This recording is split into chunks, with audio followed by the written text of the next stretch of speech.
हिमाचल प्रदेश के बिलासपुर जिले के रहने वाले थे। जम्मू में शहीद जवान के बलिदान को नमन किया जा रहा है। Major general PS Dagar, VMS, COS white knight corps भी मौजूद हैं।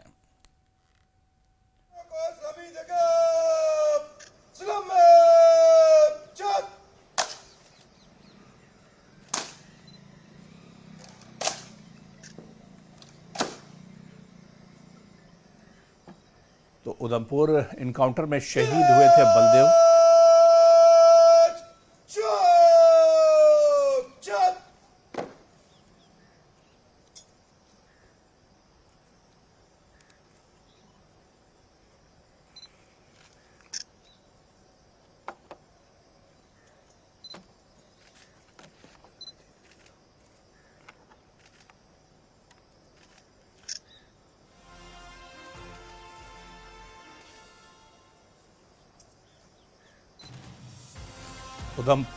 उधमपुर इनकाउंटर में शहीद हुए थे और ये सीधी तस्वीरें इस वक्त हम आपको जम्मू से दिखा रहे हैं, जहां पर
तो जम्मू से सीधी तस्वीर हम आपको दिखा रहे हैं, जहां पर शहीद बलदेव चंद को श्रद्धांजलि दी जा रही है इस वक्त। और आपको बताते चलें कि शहीद को नम आंखों से नमन किया जा रहा है। शहीद बलदेव चंद को आखिरी सलाम पेश किया जा रहा है। और जम्मू से ये सीधी तस्वीर हम आपको दिखा रहे हैं। आपको बताते चलें कि उधमपुर एनकाउंटर में शहीद हुए थे बलदेव, जहां पर बड़े पैमाने पर एंटी टेरर सर्च ऑपरेशन चल रहा था और इसी बीच आतंकियों की तरफ से गोलीबारी हुई और इसी गोलीबारी में बलदेव शहीद हो गए।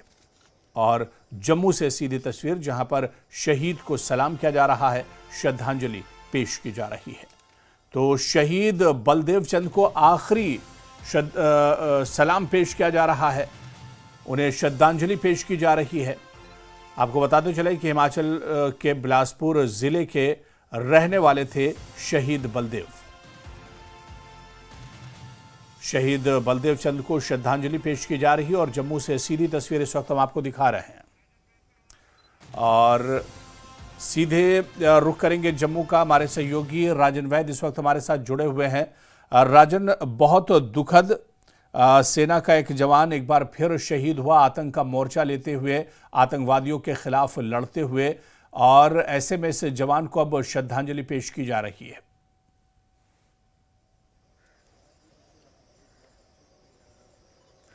राजन, मेरी आवाज आप तक आ रही है? चलिए दोबारा से हम जी जी जी जी जी जी राजन, कंटिन्यू कीजिए। जी, मैं ये कह रहा हूँ कि जो कांजी इलाके में, जो कि एक पहाड़ी इलाका है, दुर्गम क्षेत्र है, वहाँ पे सेना को एक पुख्ता सूचना मिली थी कि यहाँ पे कुछ आतंकवादी छुपे बैठे हैं, जिसके बाद एक व्यापक तलाशी अभियान उस इलाके में चलाया गया था। और जिस तरह से कॉर्डन उस इलाके को किया गया था और कॉर्डन जो टाइट होता गया, उसके बाद जब आतंकवादियों को ये लगा कि वो अब घिर चुके हैं, तो उन्होंने ताबड़तोड़ जो है गोलियां चलाई सिक्योरिटी फोर्सेस पे, जिसपे बलदेव चंद जो है वो शहीद हो गए। और आज उनकी शहादत पे जो है सबकी आंखें नम है। हिमाचल प्रदेश के ये रहने वाले हैं और जिस तरह से अभी भी ऑपरेशन अभी चल रहा है और ऐसे में इलाके को रखा गया है, लेकिन जिस तरह से जम्मू में 3 दशक से ज्यादा हो गए जम्मू कश्मीर में। जो आतंकवाद है वो अभी भी छुटपुट घटनाएं आप देख सकते हैं कि जो पहाड़ी इलाकों में छिपे बैठे आतंकवादी हैं, इनको ढूंढ निकालने में सेना लगी हुई है और लगातार सेना को सफलता भी मिल रही है। लेकिन जिस तरह की टॉपोग्राफी और टेरेन होती है उसका फायदा आतंकवादी उठाते हैं और घात लगा के जो है हमला करते हैं। तो ऐसे में बलदेव चंद की जो शहादत है इसको हमेशा देश जो है वो याद रखेगा और हमेशा देश ने जिस तरह से अपने शहीदों को हमेशा याद रखा है, तो उससे भी हमारे जो सैनिकों का हौसला है, हौसला अफजाई होती है। और उम्मीद यही है कि जितने भी पहाड़ी इलाकों में, खासकर जम्मू संभाग के पहाड़ी इलाकों में जो पाकिस्तान ने एक नया एक वॉरफेयर की शुरुआत की है, एक स्ट्रेटजी में बदलाव किया है और जम्मू संभाग में आतंकवाद को फैलाने की कोशिश की है, उसको नेस्तनाबूद करने के लिए, उसको ध्वस्त करने के लिए सेना लगी हुई है। और चाहे शहादत हुई है लेकिन फिर भी सेना का मनोबल ऊंचा है और सेना जो है पहाड़ी इलाकों में छुपे हुए सभी आतंकवादियों का सफाया करने के लिए दृढ़ संकल्प है। जी बिल्कुल। राजन, जिस तरह से देखा जाए कि इससे पहले भी जब जब मौसम खराब हुआ है तो ये आतंकी घुसपैठ करने में कामयाब होते हैं, और ऐसे ही इस बार जिस तरह से जम्मू में खासतौर से बाढ़ और सैलाब का लंबा दौर चला, मौसम खराब रहा, ऐसे में आतंकियों ने घुसपैठ की है और ये आतंकी घने जंगलों का सहारा लेते हैं अपनी नापाक हरकतों को अंजाम देने के लिए।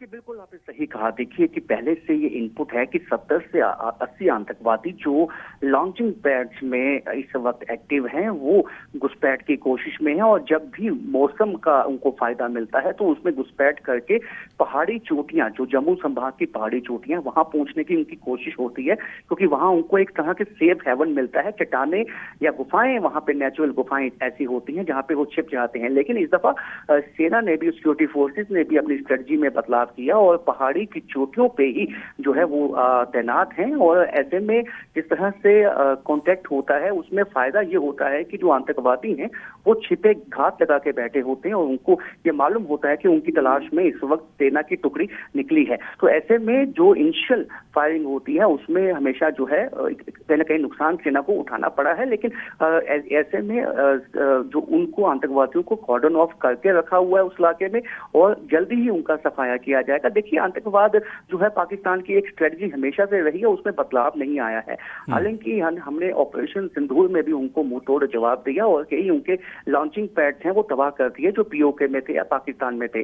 लेकिन अब इस तरह की रिपोर्ट्स है कि वापस उन लॉन्चिंग पैड्स में आतंकवादी इकट्ठे होने लगे हैं और वहां पे वापस उसको रिस्टोर करने की कोशिश हो रही है, जिसकी इनपुट पहले से ही हमारी इंटेलिजेंस एजेंसीज के पास है। लेकिन जिस तरह से हमारी जो सिक्योरिटी फोर्सेस ने अपनी स्ट्रेटजी बनाई हुई है उसमें यही उम्मीद है कि हमारी सेना को जल्द ही सफलता मिलेगी और ये जो गिने चुने आतंकवादी जो 40 से 50 संख्या बताई जाती है जम्मू रीजन में एक्टिव है, उनको भी जल्द ढूंढ निकाल के उनको खत्म किया जाएगा। जी बिल्कुल राजन, जिस तरह से आपने कहा बिल्कुल सही कहा कि अब आर्मी ने भी और फौज ने भी अब अपनी रणनीति बदली है और यही वजह है कि घुसपैठ करने में अब आतंकियों को भी काफ़ी ज़्यादा दुश्वारियों का सामना करना पड़ता है। हालांकि जो आतंकी अब घुसे हैं इस इनपुट के बुनियाद पर आप देखिए कि जम्मू में ही कई जगहों पर लगातार सर्च ऑपरेशन भी चलाया जा रहा है।